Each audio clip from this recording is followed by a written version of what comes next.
Hey everybody, so I want to say something real quick. All right, so here's some more information on golf courses, and I'm going to read this and I'm going to comment on it. So, environmentalists have forced golf course organizations such as the United States of Golf Association and the Professional Golf Association to relook at practices for maintaining golf course land.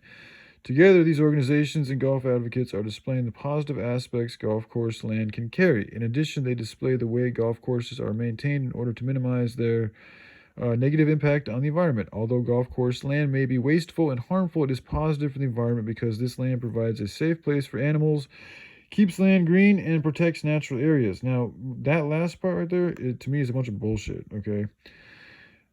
Without the golf, like, there's no need for the golf course. First of all, they had to destroy a bunch of trees and wildlife and change the nature of the habitat to get that fucking golf course the way that it is. So if they hadn't have fucked with the environment would be fine, and there would be no need for the protection, and the land would still be green unless they had to make it green, which means they're taking water from somewhere else, which is depleting something else, and then protecting the area. Like, I mean, that's just like putting it in there to make it sound like just because you guys bought the area and put fences around it, now that it's protected.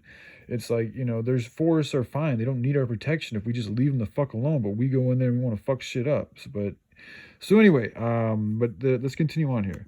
Despite these positives that come from golf course land, which is ridiculous, but anyway, I see they worded that in a way to make this page right here seems to have an agenda to help perpetuate that golf courses are kind of good, when in my opinion they're not. Not when it comes to the overall harmony for everything in the time that we're living in.